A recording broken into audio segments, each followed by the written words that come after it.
Welcome to Delish Dunya. It's all about food.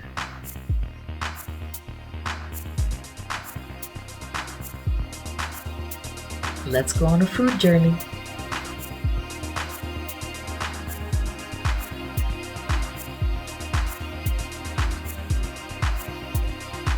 Please make sure to subscribe.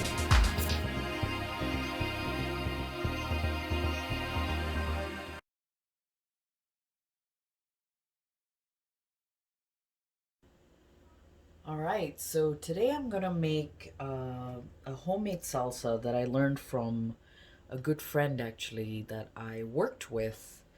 And I know most of you thinking, well, that's a summer dish. Well, yes and no. Mostly yes.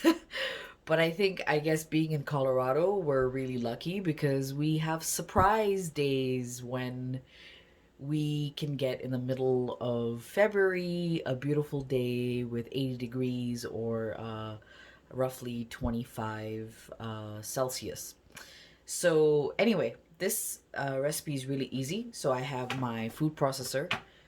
But if you don't have a food processor, you can also make this without a food processor.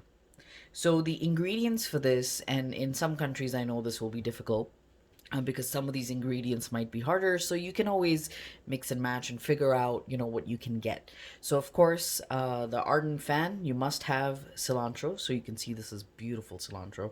I know there are people that don't like cilantro, but I'm telling you, this makes the dish. And then I have tomatillos. So tomatillos, they're green inside, right? And then they have this leaf on the outside. So mine I had put in the freezer. So that's why they look a little soft right now because I took them out so that it's easier to blend them.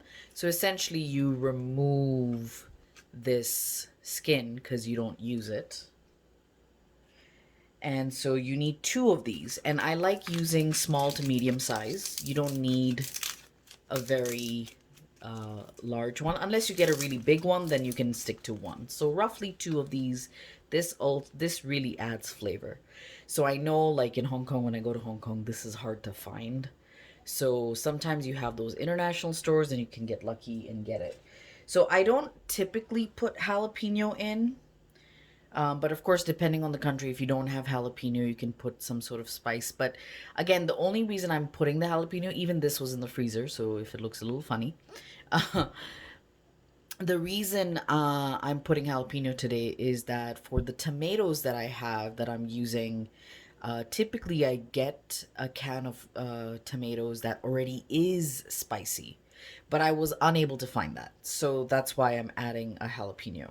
So essentially, other than that, you need a small red onion, right? So if you have a large one, just cut it in half and use half. It gives that flavor, and you want to feel some of the onion as you bite into the salsa. So this is not like a chunky salsa, but it's not a completely blended salsa either. I like eating it on its own with chips. I've had it. My husband likes to put it on eggs and eat it as well. Honestly, I love eating it just on its own because it's so amazing. So the tomatoes, there are 3 cans that I use. Typically, I use the Rotel hot. So Rotel luckily has a mild and a hot, I believe. Maybe they have a medium too. Couldn't find that, and I don't know what's going on, but recently I can't find it. So I just got this one that says Mexican style lime and cilantro. This is why I'm adding the jalapeno because my friends and I do like a little bit of spice. This would make it too plain. And then we have a can of, I like fire roasted diced tomatoes, and this is with garlic, which is really nice. And then normally I use a third can of tomatoes, which is just diced tomatoes. But if you wanted and you really like garlic, you could do two of the garlic tomatoes, which is nice.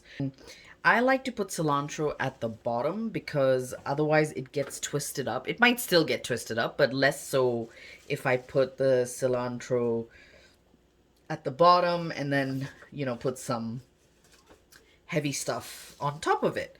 So the first thing, so we're doing this in two parts. First we do cilantro with the tomatillos, and since these were frozen, they're really soft. If you get them fresh, you can cut them in half. If I cut this in half, it's gonna ooze out all the liquid, so I'm just gonna throw it in. Okay, so for the onion, I'm just gonna go ahead and, since this is small enough, I'm gonna use the whole thing.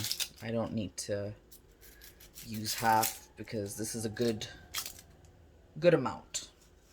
So I'm gonna process it so it's not completely fine. So I'll go ahead and cut the onion just to make it easier for it to be chopped.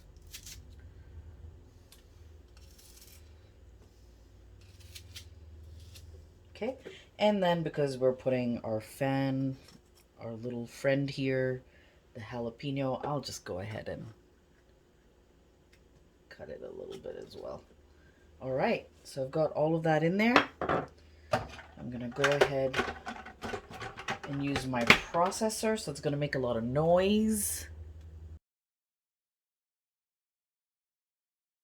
So if you end up doing this by hand, basically what it means is you're really finely chopping that cilantro. I would not suggest a blender because what I've noticed with the blender is it becomes soupy.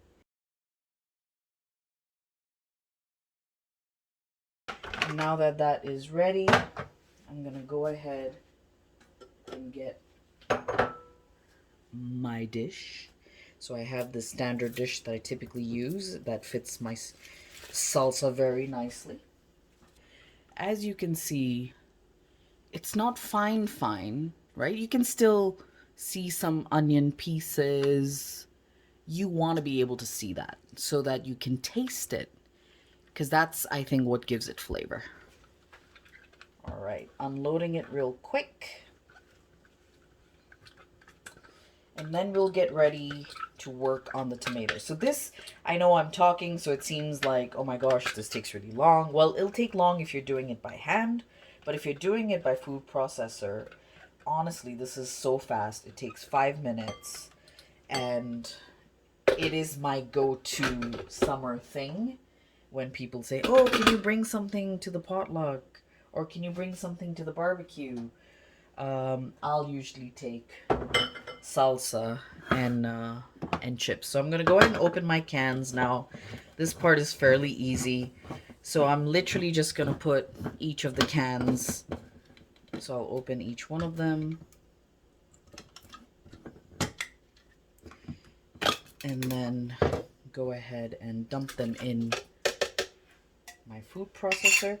If you have fresh tomatoes, feel free to do this with fresh tomatoes as well.